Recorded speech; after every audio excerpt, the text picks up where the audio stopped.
Welcome, everyone. It says up here, Rebecca Kalichaslan. That is my legal name. I was born Rebecca Jean Lehman. Then I married Cyril Migdal, and I became Rebecca Jean Lehman Migdal.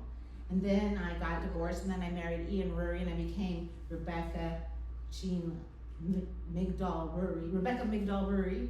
And then I married Metin, and I became Rebecca Jean Kalichaslan. That's that one. And then we divorced, and then I married Andy, and I said, no more names. So, no more. I'm gonna pick my own name, and that's Gaia Abraxas.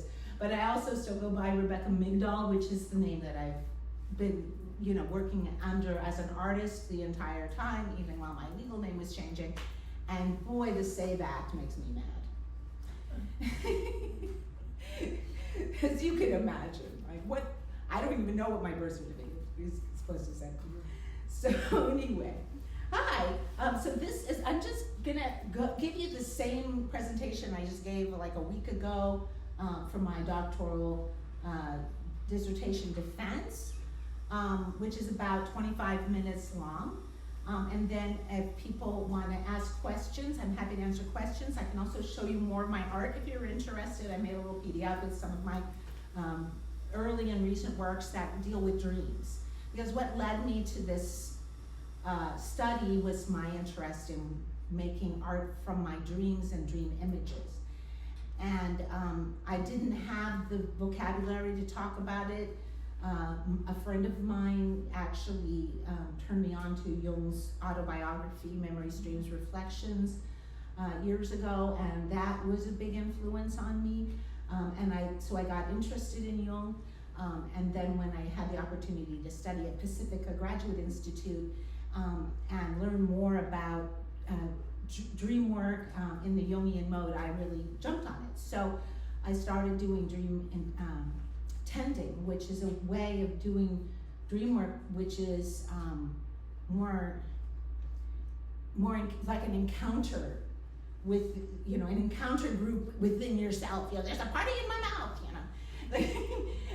You're really encountering your inner diversity. You're really encountering your inner images as parts of yourself that are seeking to be brought forward, that are seeking to be heard. And this is your own power that's been taken away from you, or that you've relinquished in the face of society's pressures or familial issues or whatever it might be, that's coming back to you from the unconscious and saying, hello, here I am, I'm a monster, or whatever.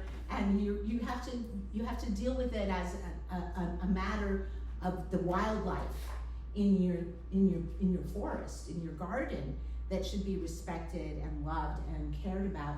And then it transforms, and you are transformed. So when I discovered that this was the way of working with dreams, which was the way that I had been using art to work with dreams my whole life, I was like, oh. And then the other side of it was that, the danger is if you fall in love with the creatures of your inner life, they don't really care what happens to you. You can kind of go down a dark road there. And so a lot of Jung's concerns were helping his patients to deal with their inner images in a healthy way, in a healing way, without getting drawn into some kind of self-delusion or, maybe just behavior that is going to make everybody say, you're crazy. And which has happened to me. So, treading that line, that kind of shamanic line between the creative process as healing and the creative process as a kind of, destructive process, creative destruction is a big part of what I was exploring here. But to get into the root of it, I ended up settling on intention and spontaneity as the duality that I wanted to explore, and then the subtitle being authenticity in the creative process, because intention is often seen as authentic or inauthentic, and spontaneity is often seen as authentic or inauthentic, depending on the context. What happens spontaneously maybe comes from a deeper layer. How do we deal with that? What is the job of intention? What is the job of spontaneity in the creative process, and how do we navigate the balance between the two? So the research question is, how might intention and spontaneity interface in the creative process? But as I began to explore this, I started to realize that I was running into all kinds of cultural complexes and personal complexes around the creative process. So I had to craft a couple of sub-questions to put my inquiry into a context where it was an ethical thing to ask this. I'm not saying, I'm just going to go into my dreams and extrapolate some kind of sacred text about the creative process based on my unconscious complexes, and then start a religion that destroys the world or something. It's happened. Hitler was an artist, okay? So what personal or cultural attitudes or complexes have shaped the lens through which I observe the interaction of intention and spontaneity in the creative process, and how might this lens impact the research? So trying to get another meta layer on what it is that I'm doing here, and what are my assumptions about these ideas. Okay, so the methodology is called Jungian arts-based research, and it took me years to figure out what that is. I wrote papers trying to figure it out, and then was told I was wrong. But it turns out that all it is, it's so simple, it's very easy to think, I don't get it. But all it is that art is an independently meaningful entity. When you create a work in any medium, you're creating an entity that has its own independent, meaningful existence in the world, just like the figures in our dreams. They actually are entities on their own, and they interact with people when we're not present. And they create knowledge that exists between that work of art and that person that you have nothing to do with. You can't control what assumptions or ideas people bring to your work. You can only create the work and, give it life and hope it lives out its destiny. And art is also a methodology for psyche to become research. So we're taking the images from our psyche and we're putting them into a form where they can be studied, where they can be thought about, where they can be visualized and seen in the work. So that makes it easy because my research is done. So I thought. Because I did all the art, right? But no, I had to figure out how to talk about it. So this research is a hermeneutics of the self. Hermeneutics means interpretation, using symptoms, art, active imagination, and dreams to reveal hidden patterns in the author's creative life. And when I say symptoms, a lot of the work that I was doing during this period was related to my own physical symptoms that were preventing me from doing art. So I'm doing art about not doing art.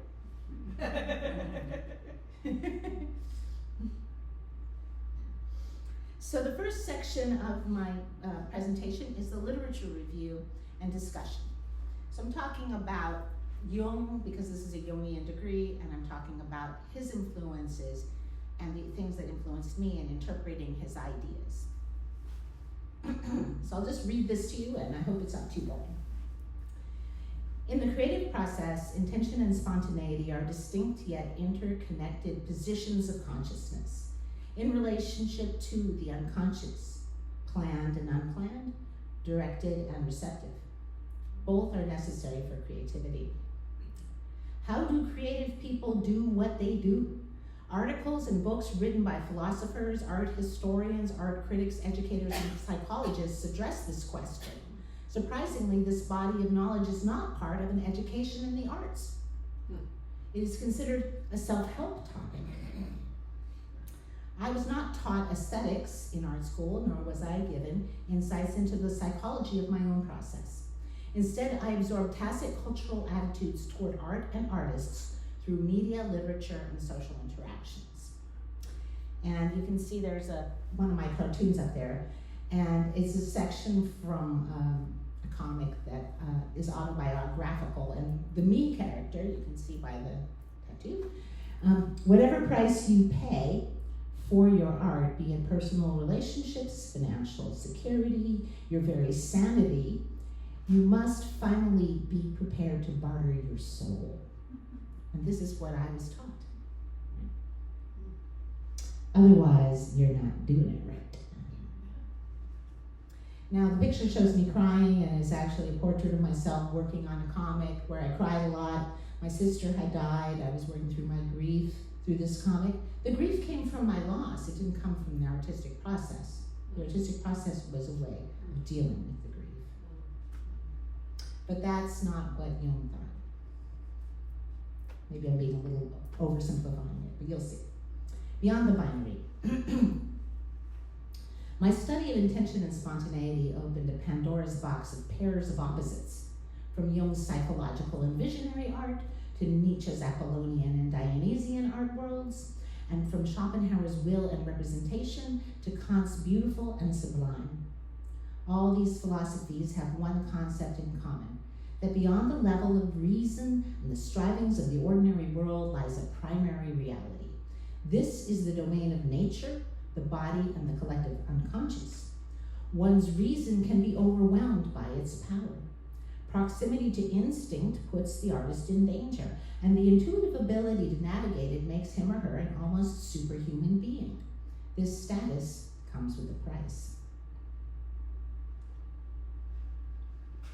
So Carl Jung was profoundly influenced by these philosophies and their binaries. He described himself as having two opposing personalities, the rational scientist and the intuitive creative. This split was reflected in Jung's assumptions about artists, art, and the creative process. Jung spent much of his life making art, and he used creative therapy with his patients, but he was not comfortable thinking of himself as an artist. This was likely because Jung, like his contemporaries, believed that artists are a bit mad, untrustworthy, and unstable, or at best, eccentric. The poster boy for this aesthetic type was the doomed philosopher of aesthetics, Friedrich Nietzsche.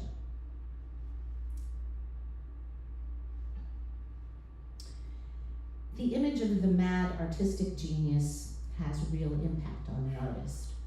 It inflates the ego and undermines belonging. It substitutes an unknowable mystery for knowledge and understanding. Why is this idea so widespread? Does it reflect the real experiences of artists in their daily practice? Are the effects of these beliefs positive or negative for the artist? In seeking answers, I have uncovered a hidden truth that the opposites in philosophy are not in conflict at all. My research suggests that intention and spontaneity describe the relationship between two ways of perceiving, one that divides things into parts and one that intuits the whole. Jung wrote extensively about aesthetics, art, music, and literature, expressing a perspective on and beliefs about the creative process that were based on the philosophies that preceded him. His theories on the functions of consciousness and personality type are built on the same premises. They were derived from aesthetics and from Platonic ideas about the universal patterns underlying everything. Jung rarely wrote about the arts without mentioning his theory that art could be divided into two categories, psychological and visionary. He thought that psychological artwork or writing is consciously planned to solve or explain something. Visionary art arises spontaneously from the unconscious, takes the artist unawares, and transcends our understanding. Because Jung believed that the power of the creative process to heal and transform was derived from the archetypes of the collective unconscious, he thought that artistic skill was an obstacle to the therapeutic application of creative practice. He observed that when patients were caught up in trying to make a good picture, they lost sight of the underlying symbolic truths. Further, Jung saw aestheticism, a preoccupation with beauty, as an escapist fantasy. He identified this with the dissociated mental states of what we now call PTSD. At the same time, he worried that visionary artists, overwhelmed by unconscious contents, would be possessed by an archetype. This is what he assumed had happened to Nietzsche when he had a breakdown and imagined himself to be Dionysus. Aestheticism for Jung meant the dangerous inflation, escapism, and dissociation, aloofness, he attributed to the artist. Granted, the creative process can be a roller coaster ride. Holding the tensions between intention and spontaneous inspiration, creative inflation and deflation can be a challenge. Some artists make genuine sacrifices to reveal inconvenient truths. We may fear disapproval or hostility from a society that is threatened by that. Jung observed these tensions and anxieties in himself when he plunged into his inner world and out of his depths created the Red Book. He thought of this as a perilous undertaking, a confrontation with the unconscious, compelled by fear for his own sanity. Jung's terror of being swept away into the depths may be why he never finished the Red Book and never left a clear roadmap for the professional artist, although he offered warnings.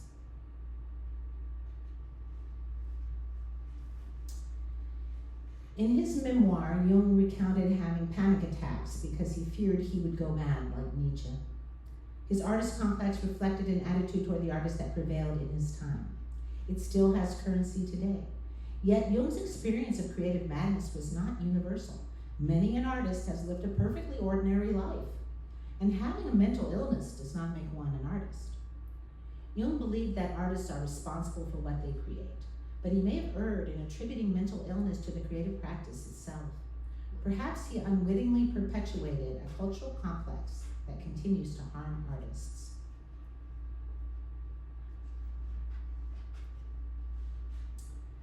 Cultural complexes are mutually mirroring pairs of complexes operating at the collective level, usually by scapegoating and outgroup.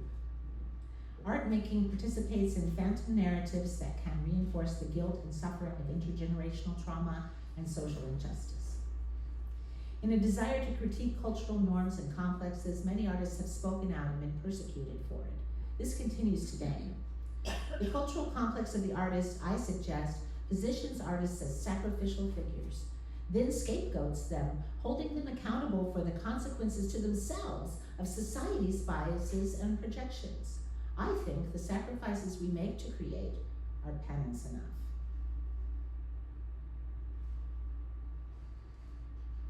My research explores how dream work and art making can unlock the healing potentials of the embodied imagination. Creative work occurs in the realm of the natural world, a living web accessed through images and emotions.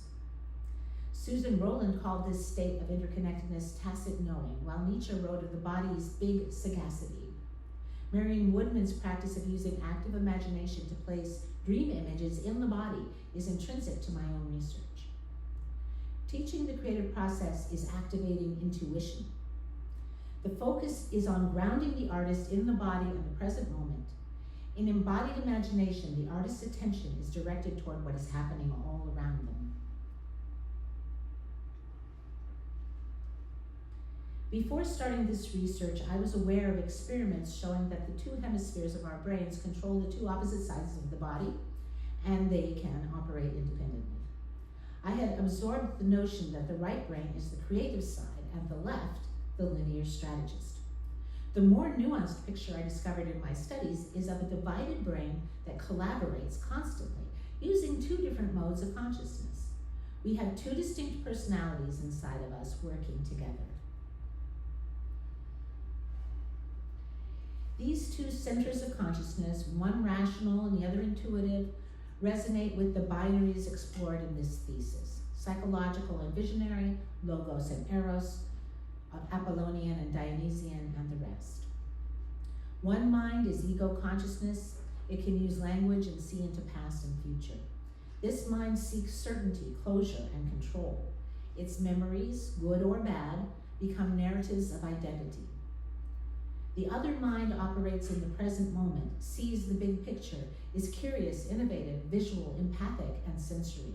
These qualities, which tend to co-occur alongside creativity, are attributed to the right brain. This is no coincidence. The two kinds of consciousness work together, but not as equals. One is primary, original, and more connected to the whole body, and it typically operates in the right hemisphere. course, there's differences in lateralization depending on whether you're right-handed, left-handed. There's a lot of variation in the human, neurosphere. But typically, this is the center of learning and creativity. The task of the left is to abstract and reduce the richness of our interconnected world self to an ego self and the useful or valued things it selects to focus and act upon. The two hemispheres relate to one another as wholeness and the spark to which it gave birth. We go through life as an ego consciousness beholden to a larger, unknowable consciousness we cannot comprehend. The spark may deny its origins, but it longs to go home, and even while it believes itself to be alone. We are born knowing that intuitive space, the embodied imagination, the enchanted world of right brain consciousness. So you can see that there is a diagram here. This is from a book that was published in 1963, Man and His Symbols. And that's the diagram that Jung published in that book. And it's his image of what, at the end of his life, of what he thinks the psyche is like. So the entire sphere is the whole psyche. And the nucleus is the self, what he considered to be the authentic self of the person. And then on the surface of that sphere is a lighted area, and that's the part of your psyche which at any moment is conscious. And it's not an absolute, black and white thing. It sort of trails off. I mean, we all know this, right? We are half asleep sometimes. Sometimes we forget things. We remember it all of a sudden. A dream comes back. We don't, there's no such thing as an absolute difference between conscious and unconscious. Instead, we're more like a marshmallow of consciousness floating in the cocoa of the unconscious, waiting to melt that into the soup. I just thought of that. It just doesn't look like that, though. Anyway, so the point is that we, as our ego consciousness, has a relationship with the total self, and that total self is not disconnected from the universe. It's actually fully connected with everything. And it's our right brain that makes those connections. It's our right brain where we learn. It's our right brain where we create. And it's our right brain where we experience love and all of the things that make us who we are. The left brain is kind of like the AI that the right brain uses to do stuff. And I now refer to AI as the left brain's left brain.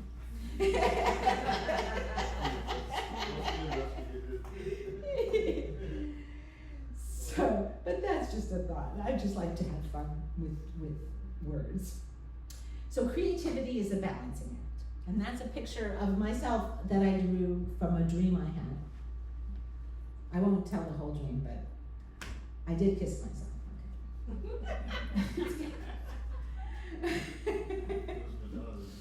To create something new, we must step to the right and enter the place in ourselves where we are connected to ourselves, each other, and to nature.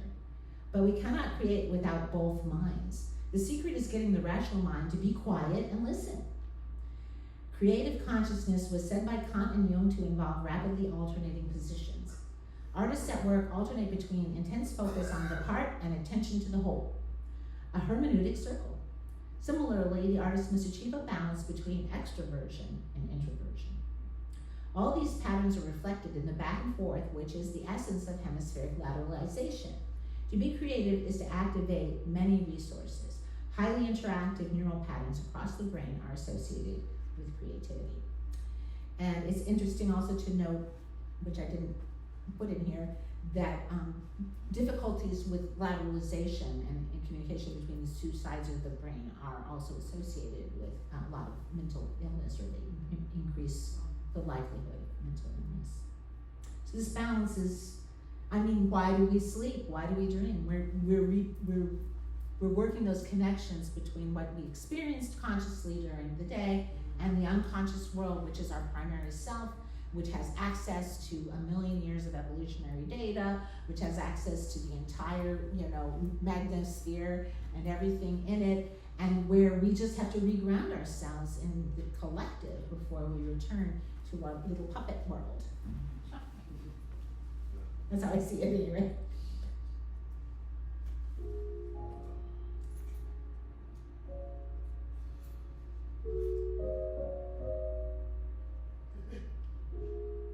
Love this song? I love this song. So this is the research section where I talk about my dreams, and I'm just using one or two dreams as examples of how dreams reveal to me what my creative process is trying to tell me and how it works. While working on this book, I was haunted by the song Clair de Lune by Claude Debussy. It wove constantly through my thoughts. What was it trying to tell me? Robert Romanishin recommends that the writer linger in the vicinity of the work, allowing the feelings and images at the margins to come forward. Following his lead, I gradually realized that I connected the song with my father, who had recently passed away. He had once played it on the piano for me before his eyes failed. Now the song brings up wistful, even tragic feelings related to his unlived life as a singer and musician. The song had appeared in a dream mysteriously, which then was incorporated into a work of art. This was the beginning of a long conversation between the song, my dreams, and the artwork I was creating.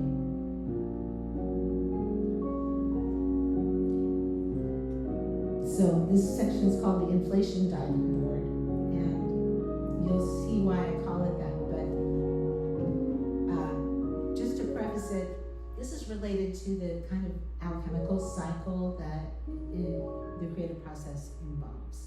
So there's the sublimatio, the inflation, there's the negredo, and when you learn to navigate that whole cycle in 5 minutes, you can do what you want. In the first dream of Clair de Lune, the silhouette of a witch passes across the full moon. She is the music. It is a dream engaging existential sadness, disability, and death with a room full of rainbows. I am happy. I should also mention I spent the whole time being called Mrs. Boss because, the boss really liked me. By which I mean Bruce Springsteen. Years later, the witch returns in a 5-part dream that takes me down into the depths of the creative process. This dream portrays perfectionism in creative work as an anxiety-producing illusion of ego consciousness. First, I am working with gender and art that holds the paradox of wholeness. I feel triumphant. Next, I travel to the mountains, out of touch with the civilized world, where a man tells me he is from Allentown, but he pronounces it Allentown.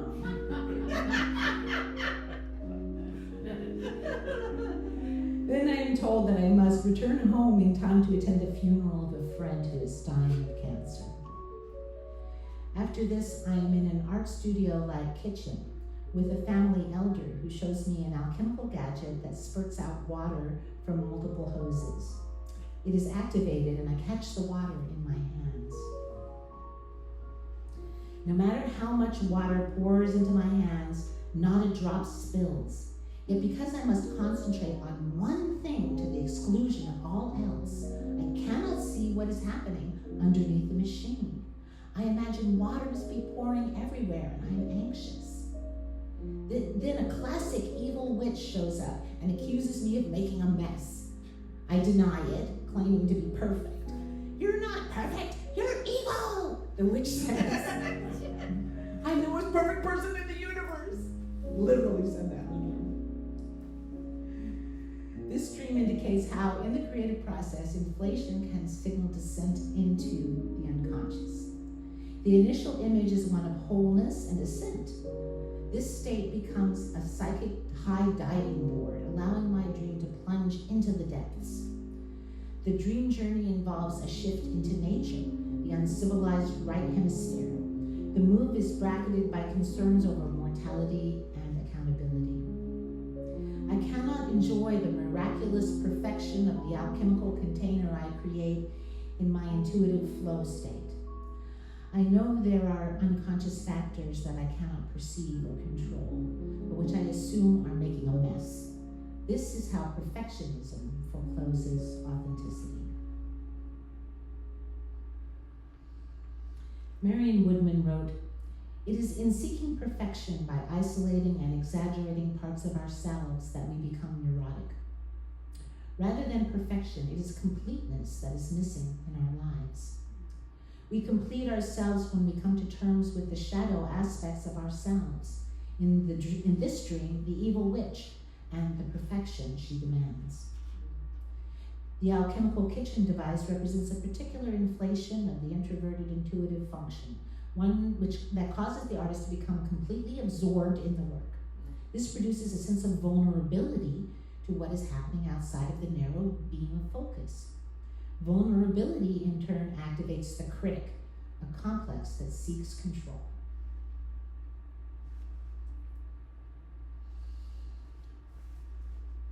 Dreams can present images of the personal or collective complexes that may be affecting the dreamer in their creative work. One of these is the protector-persecutor complex, which is a response to developmental trauma. It reacts to defend the child's self whenever it detects weakness or vulnerability. And this image here is from a dream in which a young woman is wrapped up by a white fox and tied to a lamppost. And I'm very upset by this. And there's other dreams, very similar dreams with similar characters that engage in moments where I feel vulnerable, or the figures in the dream feel vulnerable or fail. Then suddenly there's this image of something being bound or contained and held back. Multiple dreams in my journal depict the betrayal of my authentic expression, which occurs when vulnerability triggers an unconscious response, immobilizing play and shutting down the imagination. And this is one of the functions of trauma.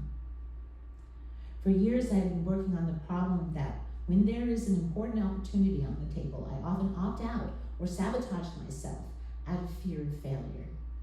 I hope to learn how to remain balanced when the pressure is on, or I feel unsafe, instead of retreating or dissociating.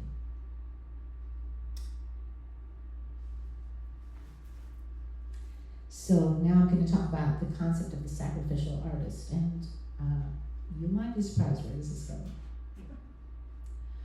A dream I once had concerning my creative destiny begins in a mythical landscape. I'm having a picnic by a classical ruin, but someone is spicing the food with a mysterious substance. There are columns above me that are a doorway to the future. In that future, an Alf puppet is sitting on the ground in the entrance. In the present, it is just an ordinary wooden door. It turns out it was Kurt Cobain doctoring the food. He says, "Sorry about the bait and switch." And then a voice says, "What awakens you from misconception is the unfolding or interference of fate, not the deeds of a malicious individual." The dream suggests that to meet my creative destiny, I must take stock of my own errors and illusions, not blame others. That's one of the easiest ways to get out of having a creative process. It's other people's fault. As dream figures, Cobain and Alf are the drama masks of tragedy and comedy, symbols of the theater. Their dance of inflation and deflation is central to the creative process. Cobain, playing the role of the suffering shamanic artist, literalized the sacrificial aspect of Dionysus. Authenticity was his identity, but it led to self-destruction. Alf, the droll, self-serving rascal who lied with impunity, was trapped in the scripted, inauthentic game of a weekly sitcom. Also, Alf also makes me think of Moliere. Each is one-sided. One artist takes himself too seriously, becoming possessed by the archetype. The other splits off from his creation, becoming mechanical. Only together are they complete. The dramatic tension of the opposites ushers in creative healing. The spice in the food is savory, and the bait and switch is an inevitable part of creative life. Intuition is active at every step of the creative process. It must be involved in every intentional act. A container is created through intention, but only if it has an intuitive basis can the artist trust that the container can hold the alchemy of a spontaneous creative practice. This is why a sense of safety and moving beyond the critical judging voice are essential to creative work. Trust in one's intuition comes with sincerity and authenticity. Authenticity is not a matter of finding a single true self, but of making space for one's diverse inner selves and for a conscious dialogue among them.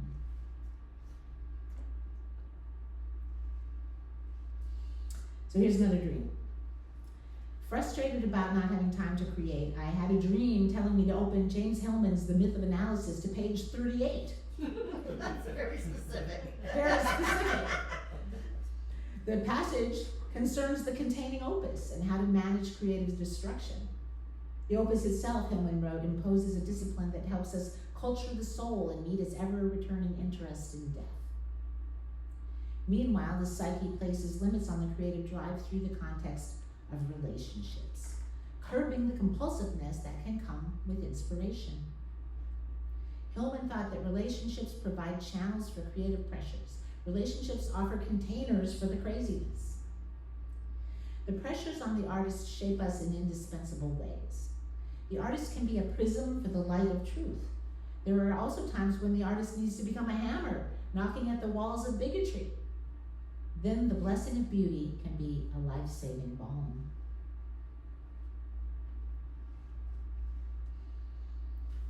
Dionysian ecstasy, Nietzsche wrote, is an escape. When we are forced to reckon with the horrible truth, it paralyzes us. Then art approaches as a saving sorceress, expert at healing. Yes, the imagination is a powerful tool that can be used to heal or to destroy. Jung once compared it to a loaded gun. Nevertheless, we are always using it, whether we know it or not. The creative imagination is a superpower that is available to anyone at any time. All we need to do is open the door. When we step into our power and decide to use it consciously, we confront the self-knowledge, the responsibility, and the intoxicating pleasure that come with being a creator. Let us use this superpower wisely and lovingly for healing. During the years he devoted his essence to the Red Book, Jung may have been aloof at times to his family and friends. He may have neglected duties for its sake, riddled by regrets, alternately inspired and filled with ambivalence and guilt over his self-indulgences, never trusting the lasting value of the work for society, yet compelled to return to it again and again for the sake of his own soul. Such indeed is the burden of the artist. Perhaps this is why, of all Jung's creations, it is the Red Book that most clearly demonstrates the redemptive power of art. If Jung had the courage, despite the social stigma, to record the movements of his soul, others too may dare to follow their own paths into the depths. And that's the end of that. Thank you. Thank you for your attention. Thanks for listening. Does anybody have any questions or things that struck them that they wanted to talk about? Yes. I enjoyed it. I have a question about the way you use the word inflation and deflation. Okay. Can you talk about that? Okay, so in depth psychology, there's a terminology that relates to different, psychic states. And inflation is essentially a state of mind in which you might be unrealistically full of yourself. You think, I'm the greatest. Like a certain amount of inflation is needed in order to create, actually.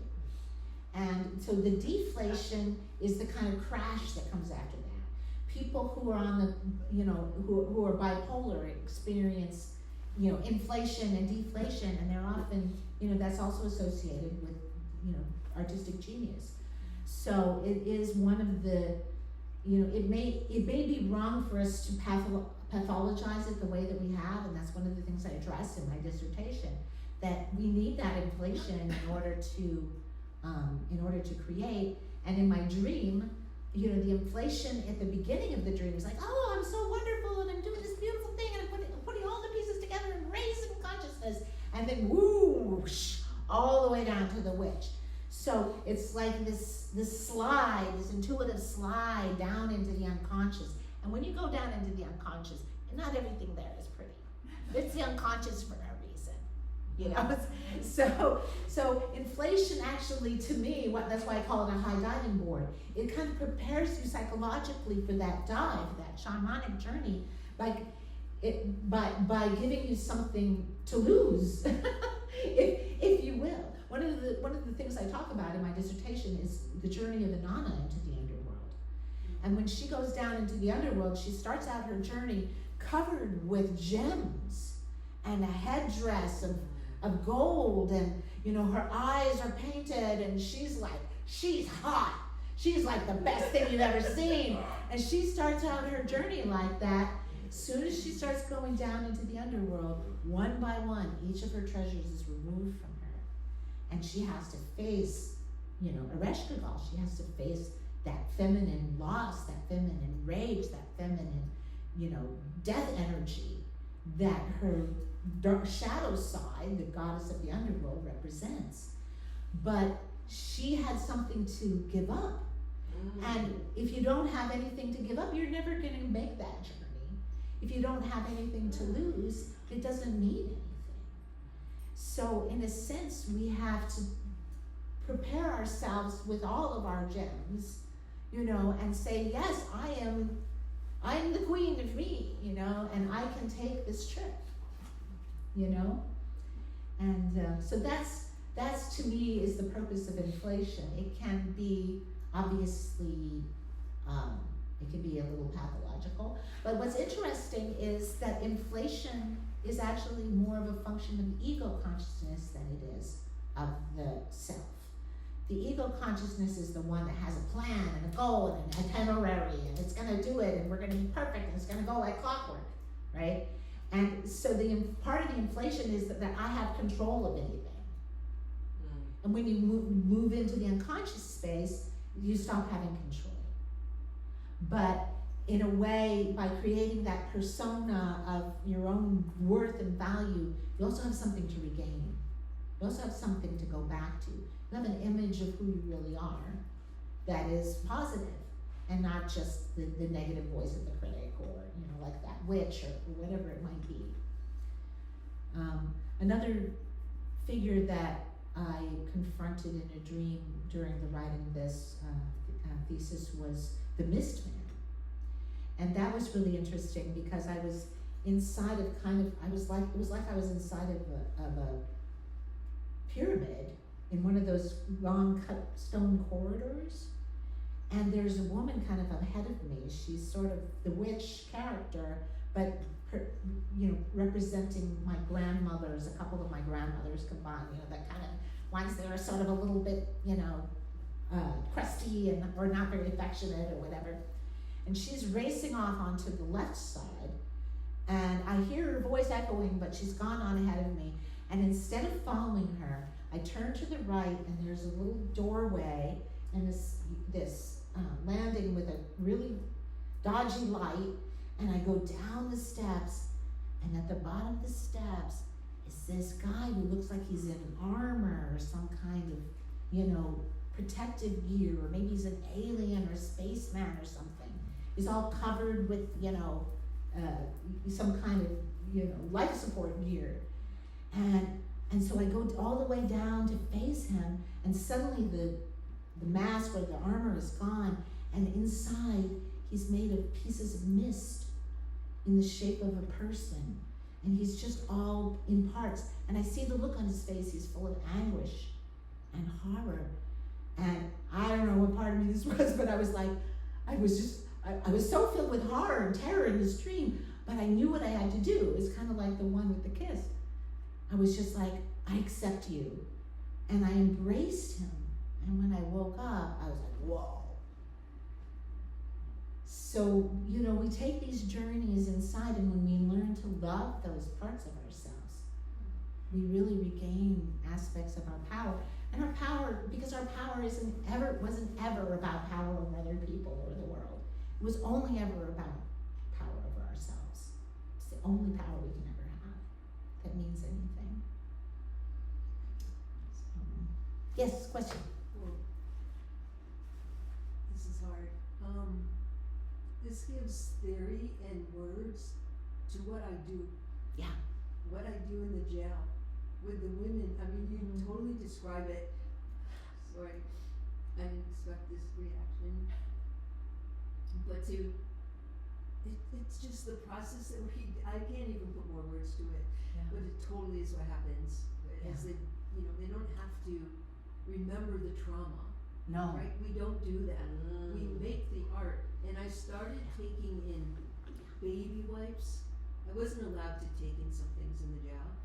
So I took in baby wipes to put on the paper and realized that was the movement of things that you describe in this that I don't even have the words for, right? Wow. Instead of pencils and pens, that they're making a tree or they're making this, like, no, just be it. Yeah. Be the movement, be the paint. And I'm just overwhelmed. It was so interesting because I came out of this very intellectual program that I was in. And there was a lot of artists in it, but I just felt like all lost in the forest because Jung wasn't giving me anything. He said, don't you dare be an artist, that's a stupid idea. And I'm just like, okay, that doesn't work. And then I started studying what great teachers of art tell you about the creative process. And it's not that it contradicted Jung, it just cut through his complex and got to the real stuff. Which is that intuitive connection to the body, to other people. Even if you're working alone, you're working inside of the womb that is the collective. We can't escape it, So to feel connected to others is something very dangerous to the powers that be. I hate to bring this up because, we're all in this world together. But it's that connection that we have, that intrinsic connection we have as a community through our creative work that makes us powerful and indomitable. And they don't want us, I hate to sound like a conspiracy theorist and even use the word they, but it turns out they're there. There's a there there. There's a there there. They actually do sit in rooms somewhere and try and figure out how to keep us from having the power that we're entitled to. They literally want us to not have that power. And the biggest thing that we can do is, I love it, Sinead O'Connor's words talking about music, it's the only thing that never can do no harm. And I really believe that. Oh, you had a question, didn't you? Yes, what was it? I'm amazed at your ability to remember and sequence and narrate your own dreams. And how did this begin? Was it from childhood, or did you keep a dream journal and train yourself? I dream and remember, but nothing like what you come up with. I do not remember all my dreams every day. If I did, I would do nothing but write down dreams. Because there's a lot more than we ever remember. But it's also true that when you start writing them down, you remember more and more. I always had really powerful dreams, and for a long time I only sporadically kept a journal. In fact, there were dreams that I hadn't written down until years later that I still remembered perfectly because they were so powerful and important to me. But luckily, I did start writing down my dreams more frequently at a certain point, and I have had seminal dreams that I wrote down and then forgot about, and then proceeded to actually run my life based on what happened in the dream, and then rediscovered it later and was just like, how did that happen? And that was part of what sent me on this journey to discover more about dreams and the psyche and the creative process, because I started to realize that, Jung was not entirely wrong when he said that visionary artists don't know what they're doing. They know not what they do. I went through that phase. but I also, it was very destructive for my life and my mental health because I didn't know how to handle it. I didn't know how to handle the incursion of psyche from the collective because it is extremely powerful and overwhelming, and you start having synchronicities and things happen, and pretty soon you go to la la land if you're not careful. You really can't, it really can happen. So I respect Jung's concerns and warnings and fears. I just think that it's a big mistake to attribute those to the creative process. Those were things that could have happened for me, and I wasn't an artist. And you know what? I'd probably still be crazy. So, so doing the art really helps because it concretizes something outside of yourself instead of identifying with the figures, with the images in a way that's unconscious. You're making it conscious by giving it an image, whether that's an image in music or in words or in visual art or whatever performance, whatever it might be. By making it concrete, you are developing a relationship to it that you have control over. It literally reproduces what babies do when they're learning to be human. When we learn empathy from our caregiver, if we're lucky, and what that means is that we are allowed to have an imaginal space between ourselves and that all-powerful being, which we don't differentiate from when we're born. We're not born differentiating from our mother or our father or the room or the car outside. It's all me. And I don't exist because of that. So children create an imaginal space between themselves and the world, and they fill it with their imagination, and that's where they create themselves, and that's where they create the sense that there's somebody else out there with their own subjectivity that loves me, and now you can love. Now you can love and be loved. Without the imagination, that never happens. And so children who never play, children who are so abused that they never play, they never love, and they can never be loved. So this play is really, really important to the creative process, of course. And I don't even get into that in this short, but I was really trying to focus on the things that are right in front of our face, that we've always known to be true, but that nobody ever talks about. And that's the nature of cultural complexes. And the cultural complex of the artist is really toxic because it's toxic for all our creativity. We don't have to have a myth of the artistic genius in order to be creative. All we need to do is be ourselves. All we need to do is connect to our deeper self and to that creative side of ourselves, and we're tapping into the most powerful superpower in the world. And it saves lives every day. This is pretty funny, and Bonnie, you might be aware of this, but there was a news story some years back where the QAnon shaman got into trouble and they towed his car, and there was a picture of it, and on the back it had a bumper sticker that said "Art Heals." And I was like, yeah, this guy with horns coming out of his head, at least you're on the right track. You just got totally misled, but Yes, question. So this is more so an observation. So currently I'm pursuing a degree in English with a focus on creative writing. Yes. And within the process of going through classes, I've stumbled across tabletop role-playing games, right? And gone through the process of teaching people how to play them, things of that nature. And two things stuck out to me, most specifically within that aspect. I fell in love with tabletop role-playing games because of the extemporaneous manner of creating fiction. Yes. Right? As it pertains to the degree. And I've gotten the liberty of watching people create these characters intentionally, with intentionality for how they want their stories to play out, how they want these people to manifest. But the intuitive aspect of it, the spontaneous aspect, is when they begin utilizing the character to explore themselves, their own characters, in a way that may be difficult in your current situation or physical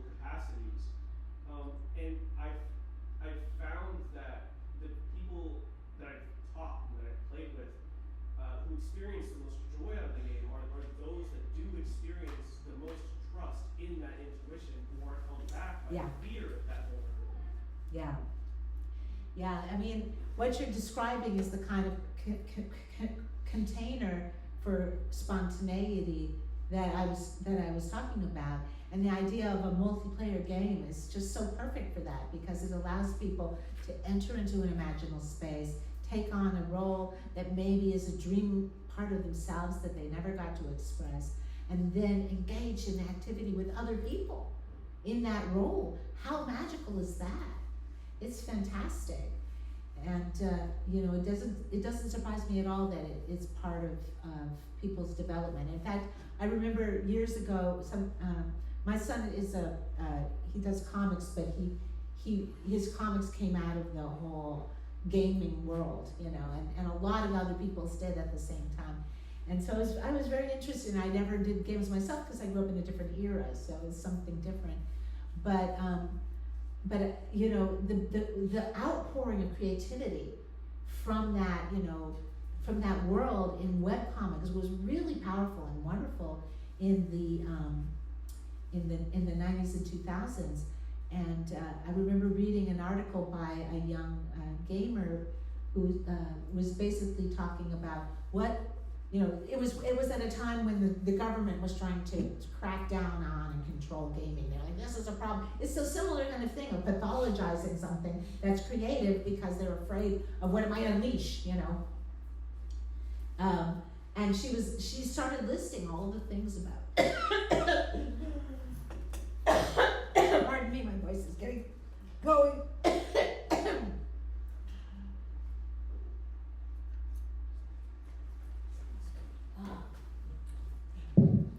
Well, you get what I'm saying. She was listing all the things that were, boy, it really went, didn't it? All the things about gaming that helped you to develop a better, sense of confidence, persistence. It was a long list, and I don't remember the whole thing, but it really meant a lot to me to read about that, because there was a lot of people who were saying, oh, these kids who do games, look what's happening to them. It's the usual thing of like, you've picked out something you want to blame for the problems of society, and then you find an example of somebody who does that thing or is that thing, and then something goes terribly wrong for them, and you say, it's because you were. Well, it's like AI now with everybody losing jobs. Yeah. Was your undergraduate degree in art? I have an undergraduate degree in visual art, studio art. I have a master's in communications and it's like script writing and broadcast journalism, and then I have an MFA in writing as well, which I also did script writing and comedy writing and scripts for comics, and then I've been doing comics for many years, but I've more recently come back into my lifelong dream, which is painting, is really my great love. And of course I do the puppet shows here, which gives me a chance to exercise my inner ham from behind the curtain. But so that it took me a long time to get to the point. I really wanted to get my MFA in painting, but at the time that I applied, the programs were so small. You'd spend $60 to submit your portfolio, and then you'd find out there wasn't even a position available. That was like a lot of money back then. Yeah, that was a lot of money back then. So it's like everybody's applying for 1 or 0 or maybe at the most 2 slots in this grad school, and they're just taking your money, and I applied and there was I couldn't get in, and so I just sort of set it aside for a while. But I had gotten my first recognition as an artist, as a performance artist, so I went back and I thought, well, I'll study filmmaking and journalism and script writing and make because the thing about being a visual artist, I was making a living as a designer and illustrator, is that it was never my ideas. It was always somebody else's ideas that I was executing. I was getting paid to produce something for somebody else.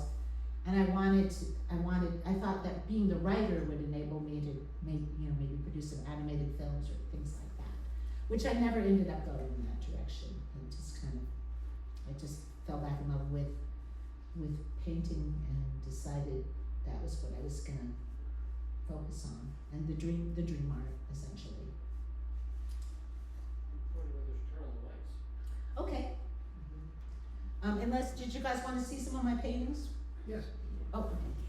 And then we'll keep the light off for another few minutes, and I'll show you some of my art. I have it set up here.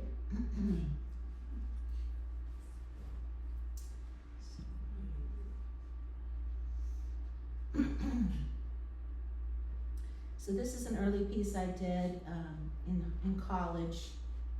It's I think it's 5 by 6 feet.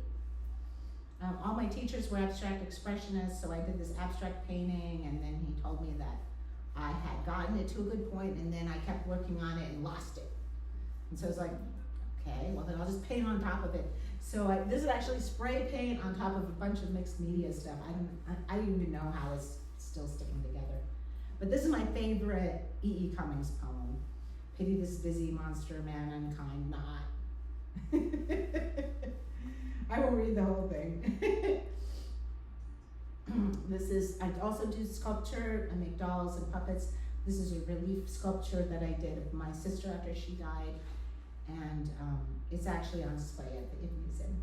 There's a whole big piece, a lot of dreams involved. Yeah, that's the piece. I can show you that piece if you want to make it for And that's my sister underneath, as well as Kurt Cobain, who haunted me for many, many years. Another early piece from when Sylvan was a baby. You can see one of his little baby sandals right there. I was living in South Carolina. It was kind of a shock to arrive in South Carolina after going to school in Santa Cruz, California, and being like from a, hippie, radical activist family, and then the Ku Klux Klan is marching in the town square, and I'm just like, oh boy, either I'm in trouble or they're in trouble, and I decided they were in trouble, so. I had a fun time in South Carolina, but then I moved to New York, which is where I painted this. This is a painting inspired by a dream I had called the White Heart. It's not an image that was in the dream. It's more like taking the idea of the white heart that was in the dream and showing something about it as a part of myself that was always below the surface. The white heart in the dream was an organ for bringing energy from the other dimension into the physical world. And I was trying to bring it there as this was my mission. And I was like wearing this long white wedding dress, and I'm trying to run in the dress, and I have to get up enough speed to cross over, to jump over the fence, and with the heart, and I'm like, I'll never be able to make it. So that's the artist. That's what it's like to be an artist. And then this is a piece that I did during the second Gulf War. This is a second Gulf War piece. So this is the retreat from Kuwait, the roadway of death. I envisioned it as, this just nightmare landscape. Which it was. Yeah. First Gulf War. First Gulf War? The Kuwait? No, it was the first. Yeah, That was the the first? second one was just Iraq. Wait, This was the dream that I was telling you about, where I actually forgot about the dream, and then my whole life was based on the dream, and then I rediscovered the dream, and I just started crying because I was like, what? So this is a triptych, and I go into it in very great detail in my dissertation, but essentially it's what you would call, in mythological terms, the marriage of death. So but reversed from the point of view of the feminine. So I'm an investigative reporter. I'm exploring the reason for this deadly fire that destroyed this building. This figure represents myself as an artist. Her name is Charlotte Eyre.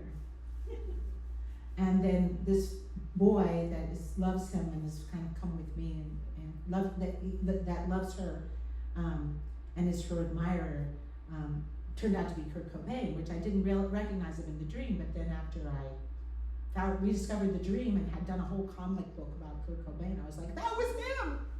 So he started the whole thing, it was all his fault. He was already dead at that time.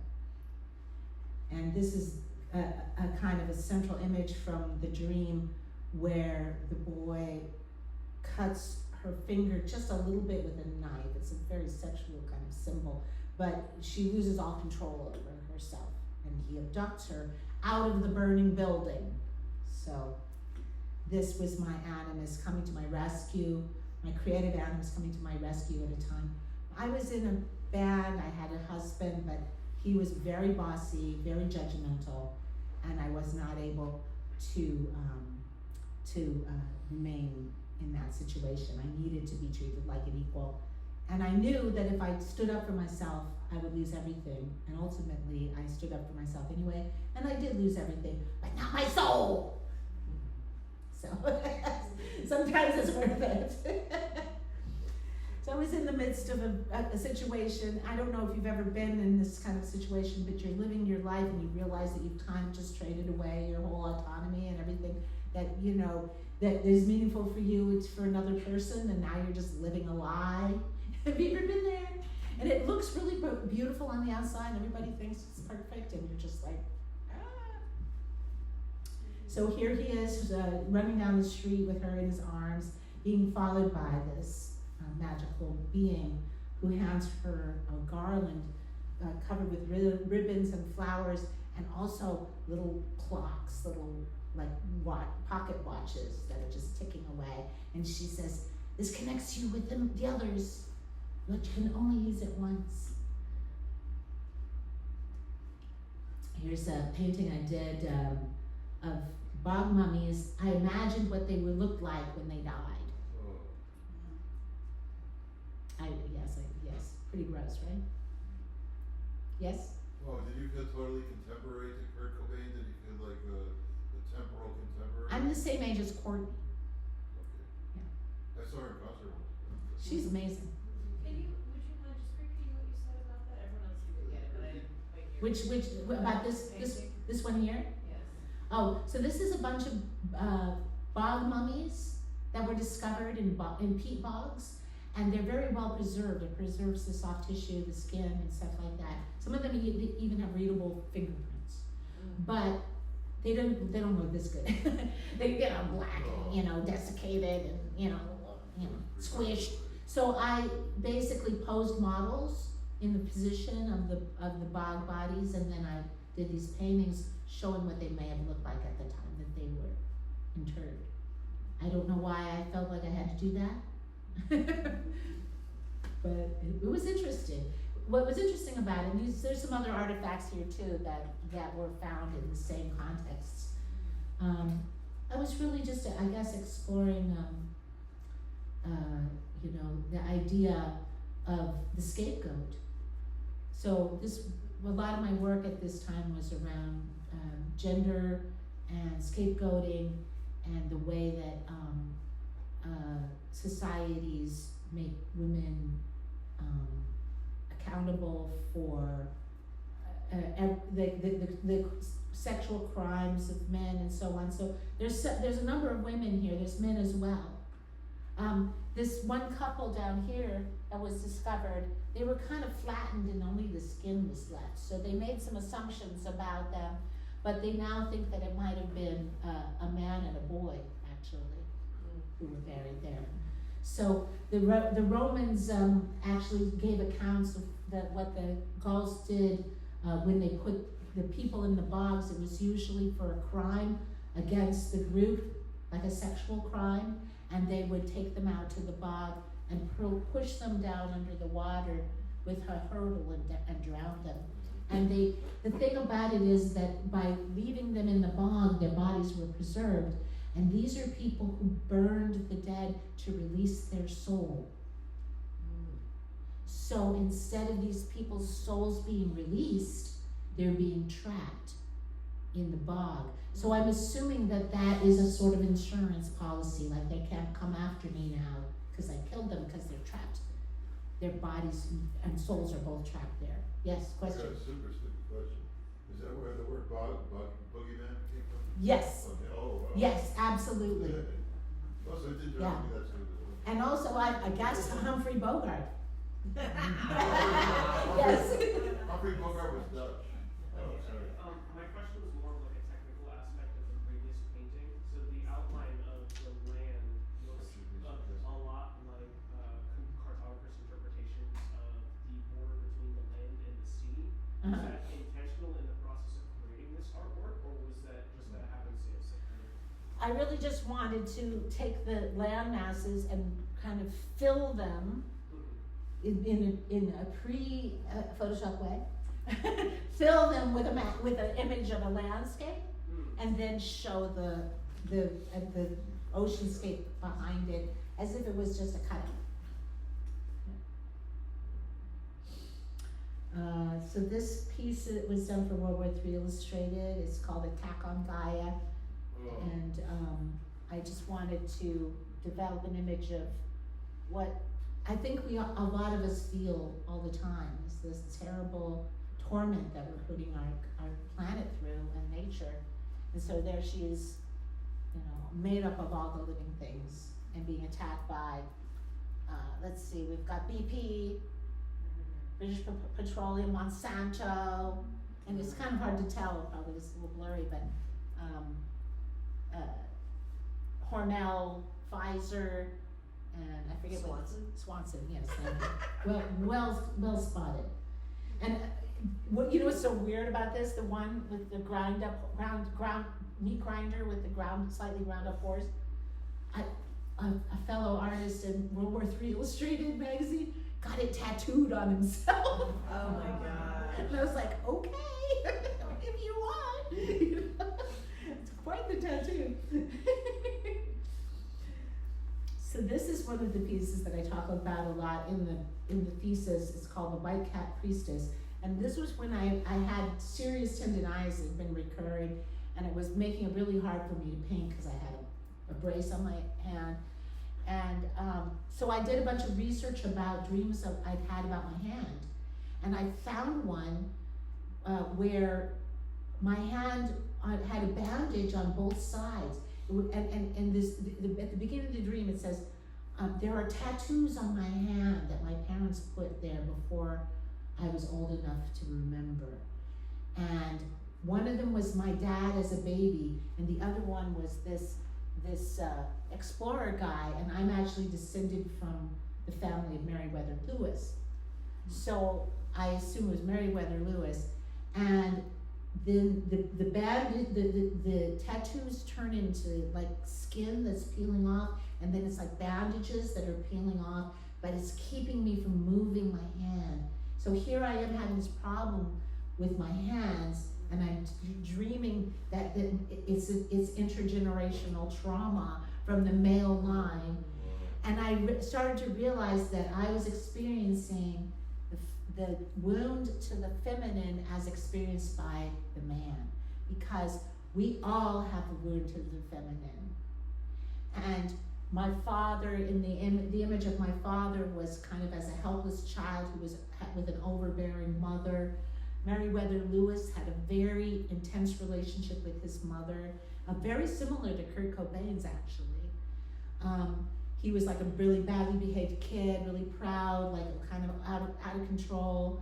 And then he became this famous explorer, but he got really sick with syphilis, and then he ran into some problems. I don't know if any of you know the story, but he was actually trying to save the lives of Native Americans under his governorship in the territories, and he expended a bunch of his own money to cover the expenses of them having food and blankets and things like that when they'd been thrown off their land. And then he went to Jefferson to get the money back from Congress that he had expended, and Jefferson said, no, I can't get them to give you that money, you fool. And so he was already a serious alcoholic and very depressed, and this was the money he was going to use to buy his mom a house.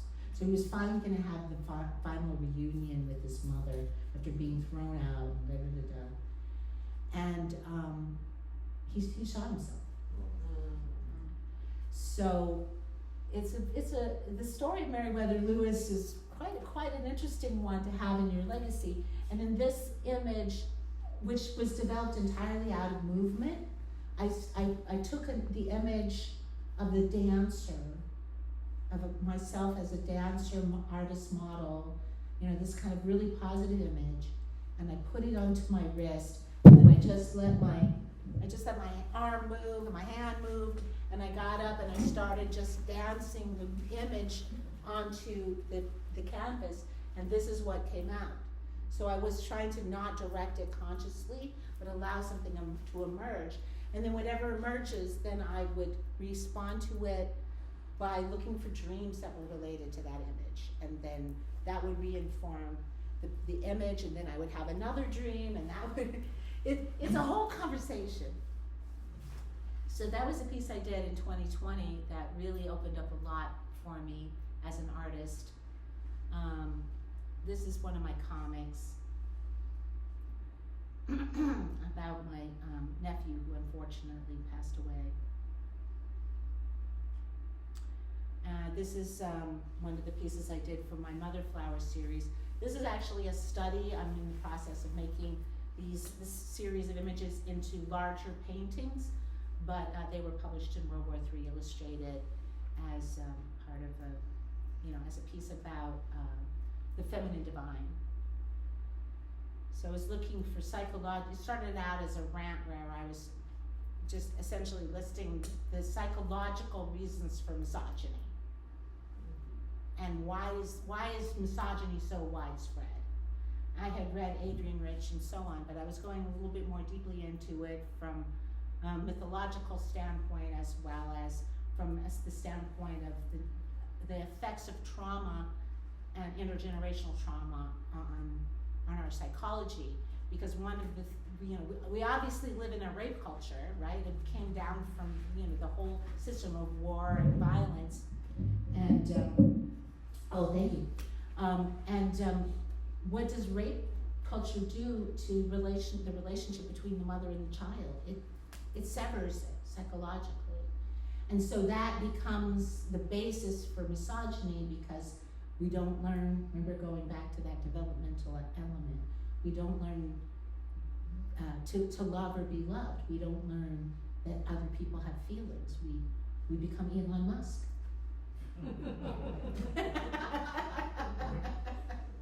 Or many others like him. So this is an image of that connection between the mother and the child, and you can see that the water pouring out of the earth is that love that comes from the mother's heart, but it's also universal. And the connection between the two is that magical awakening of consciousness. But we come out of the unconscious as we awaken through our connection, usually not always with the mother, could be a different caregiver, but usually with the mother. And so over and over again in Jungian writings, they identify the mother with the unconscious. And I'm like, no. You can't say that the masculine is conscious and the feminine is unconscious. The feminine is what brings out consciousness.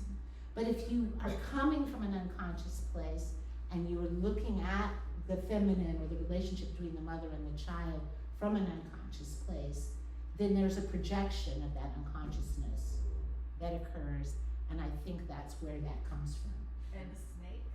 And the snake is a rubber snake in a dream that was menacing Andy and spitting a liquid on him. When I went over there, I was concerned, and it was just a rubber snake. So it was okay, it wasn't really venom. So the snake is that kind of shadow side that comes from the unconscious that we're all scared of, but it's not actually harmful unless it gets you from behind. Then you fall over the cliff. Don't do that. This is the one so that's Isis, the mother goddess, and this one is the one for Artemis. Where the dogs tear apart Actaeon. That's also very Dionysian, the being torn apart. It's related to the goddess-based religions have these images of dismemberment.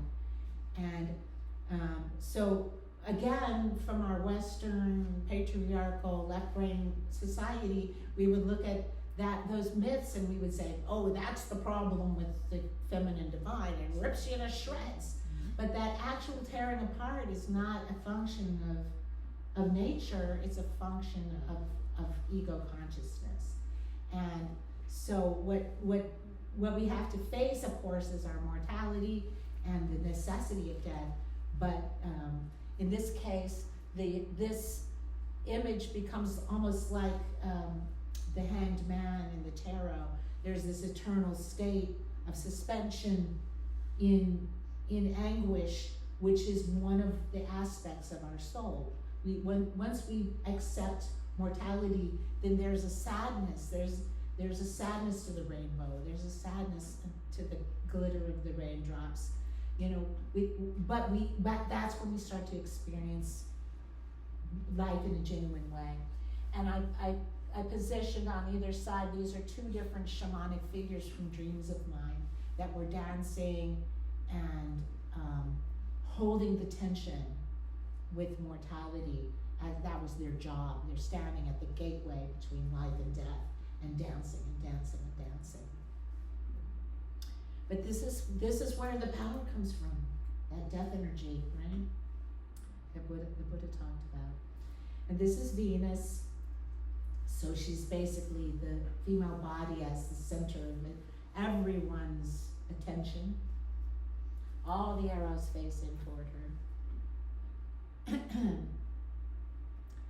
And this is the Claire de Lune witch that I talked about in the dream. I showed this in my presentation. The bear is associated with the mother and with my mother. And this is oh my God, a famous comedian actually, who was wrapped in these rolls. He was made up of rolls of bark, and he had these cigarette butt hands, and he was so helpless. He was like, I can't do anything. Billy Crystal, sad Billy Crystal with a cigarette butt. That high anxiety thing going too. Yeah, right. I don't know why I dream these things, but there you go. And the pig with all the piglets. I know, and it's got a hallucinogenic fungus inside of it, and I'm like, do you have to kill the pig to get the fungus?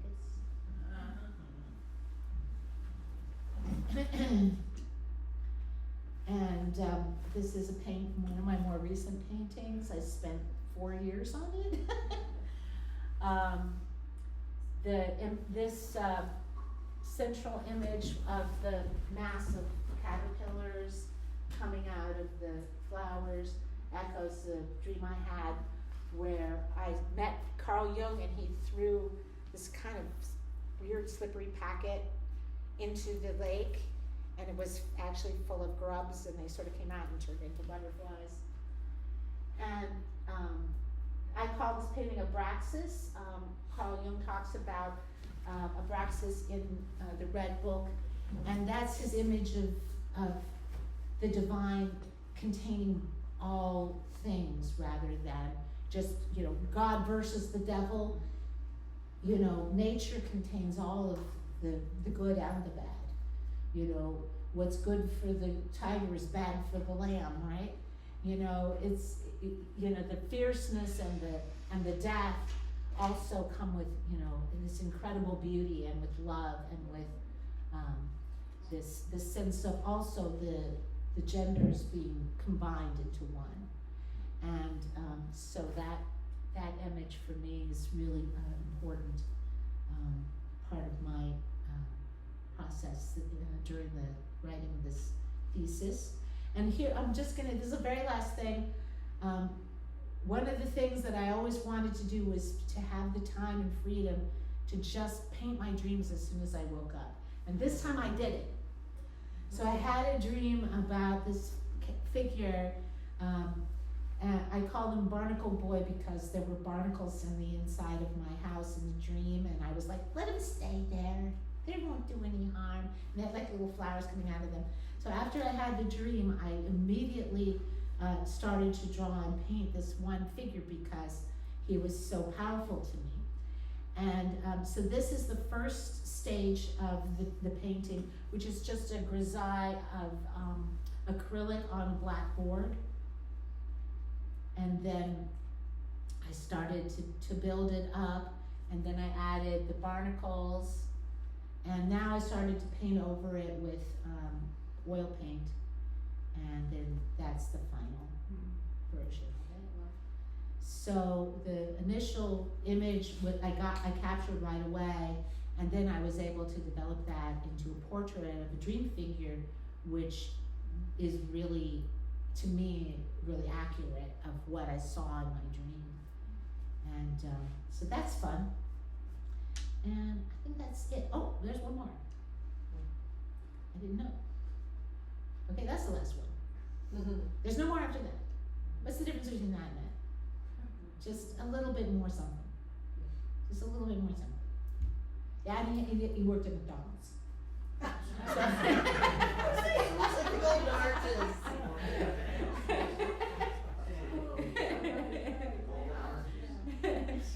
Anyway, that's all the art stuff. Thank you again for coming and for taking me into some of those. I really appreciate it. And let's have another glass of wine.